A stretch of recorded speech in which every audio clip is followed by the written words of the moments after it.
There goes that man's jock strap. Oh my God, did you see that? America's team? Yeah, right. Oh, baby, it's a big day in sports. There's nothing like battling it out with your teammates all season long to go win a championship. Green Bay's got it this year. Huge move for them. I think it's going to be a game changer. We have a lot to talk about this busy week in the sports world. Welcome to the In a League of Their Own podcast.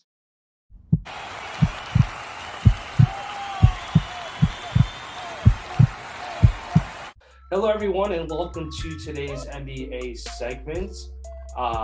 Jumping right into things here, kind of picking up where we left off on Wednesday with some of the Lakers' struggles. They continued once again Wednesday night. Frank Vogel actually benched Russell Westbrook after going 5 for 17 from the field and just 14 points in their loss Wednesday night to the Pacers.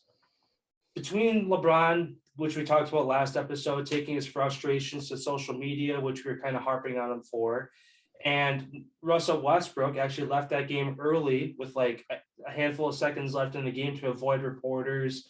He was already gone by the time the guys got to the locker room and got their showers in.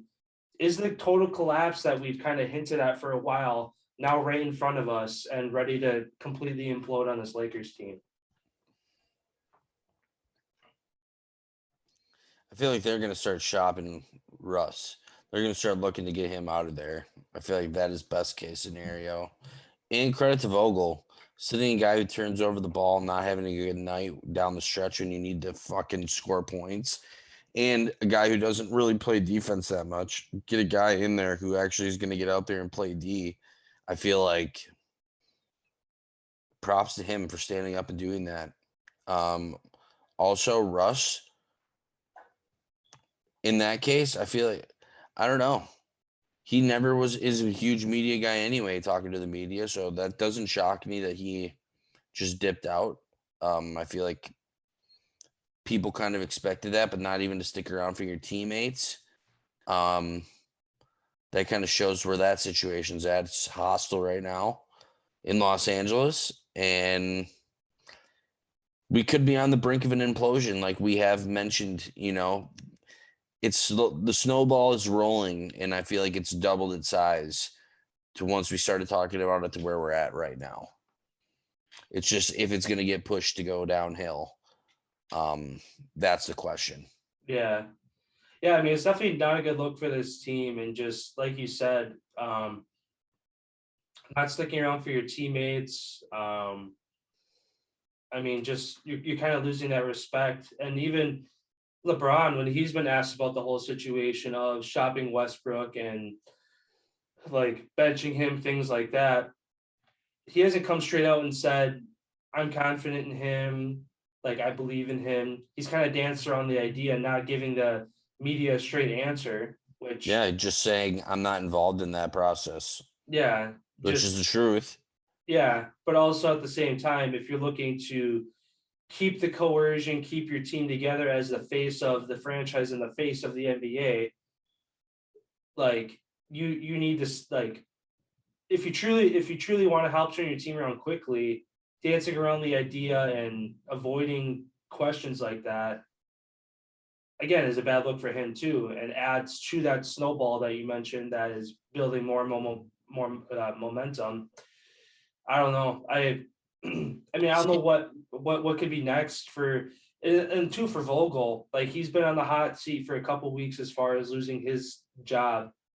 I'm sure now you bench Russell Westbrook and you still lose the game. Is that another notch on his name of, okay, you took this guy out and you still lost the game, like bad decision making, but also hindsight's 2020. Maybe they lose that game by 10 more points if they keep Westbrook in. But I mean, what is it going to take? Moving Westbrook, firing Vogel. What's going to be that last piece that like sets this implosion into full effect? I think it's going to be one of those two options. And LeBron dancing around the questions of that whole situation, I feel like is actually a good thing, because obviously LeBron has impact on who comes to the team in the offseason. He has no impact on who's staying and how long they're staying. He has no impact on any of that. So him to advocate to bring Russ in thinking that it's going to work. Okay, they've turned things around for a little bit. Russ played a couple good games, not turning the ball over, back to his old self now and not shooting very well. You find yourself in this position almost halfway during the season. And I feel like him dancing, obviously he can't come out and be like, yeah, I feel like we should get rid of him and get somebody else in here. Obviously he can't do that because he's friends with Russ and Yeah. that whole, like, he advocated for him to even come there in the first place. However, I feel like he has to be very picky and choosy about what he says as well, because then this whole thing could seem orchestrated from LeBron that he runs the organization. Like, you can't have a player running that. So at some point, I feel like they're going to have to make that decision. But I mean, I give props to LeBron for at least, he stayed there and answered the media's question. Didn't want to give too much detail. Obviously, you don't want to disclose anything. Like Tom Brady always says, you're only getting 10% of what I'm thinking and what I really want to say at all times. And I feel like that's how you got to be. Yeah, for sure. Then on to the Nets coach the other night, who ended up blocking the ball on a pass heading to Kyle Kuzma in the corner for an open three. Ended up knocking the ball down. I didn't see what ended up happening on the play. I don't know if they stopped it or not or what happened, but I saw the whole thing happen. And what I got out of it is that it was a turnover because they thought that it was just out of bounds. Nets end up winning by 1. What do you think should be the course of action? Should there be any disciplinary action for this? What do you think it should be? And how do you handle this as the NBA? Yeah, I think a suspension of some sort to that coach specifically and a fine should be addressed to the team. Anytime that your bench interferes with a game, like this is the first time I've seen it happen, like ever. I'm sure it's happened other times, but this is the only time I could recall ever seeing a coach or a player from the bench interfering with a live ball. Deliberately. Yeah. Where like I don't like the argument of, oh, they thought it was out of bounds, like whether it's out of bounds or not, like you never see a coach reaching out to try to grab a ball. The only time that they grab the ball is if the ball is literally about to like hit them like in their chest, in their face. His arm was fully extended into the line of play to block that ball. Yeah, I mean, this is unlike anything I've ever seen before. So I don't know how the NBA has handled things like this in the past. But yeah, I think that a suspension by the coach, whether it's by the NBA or by the team, and a fine should be addressed to the Nets. Because ultimately, as you said, with that final score, it was 119, 118, I think was the final. Nets win by 1. Kuzma had an open 3-pointer. That's 3 points. Wizards win by 2. If, again, everything in that game went exactly as it did after that made 3. So, yeah, it costs the Wizards a game, a team that's trying to fight and claw to stay alive in the East. And the Nets kind of avoided a question mark of, oh, you lose to the Wizards? What's going on there? Now that it's a win, a controversial win at that, it still keeps them alive as one of the top teams in the East. So, yeah, suspension and fines. I mean, the only way to go about it, I don't know how else you do this, but also, again, suspensions and fines, how effective is that? It's pennies in these guys' pockets. That's why I'd suggest suspend the guy and take a draft pick. Make it actually have an impact. Like you said, what does the money have to do?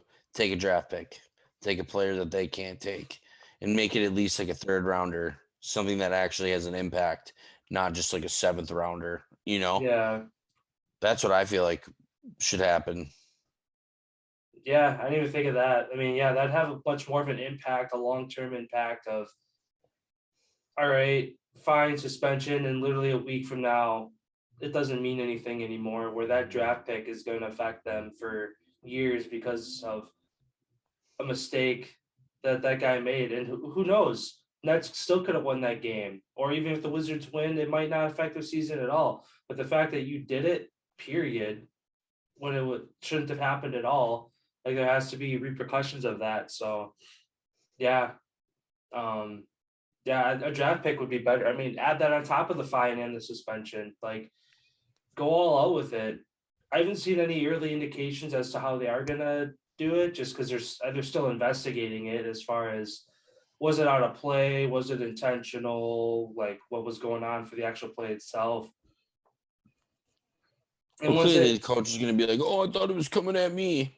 yeah, And clearly from the angle that I feel like everybody saw it as. yeah, right down the Dude was baseline. wide open. Ball was inbounds the whole time, and dude just literally stuck his arm out to stop it to help his team. Yeah, Like what? yeah, I don't know. It's definitely a weird situation. Hopefully they figure it out. But yeah, that concludes today's NBA segment. Be sure to head over to the NHL Talk where we dive into the Oilers' losing streak and if Marc-Andre Fleury will see a new team before the trade deadline.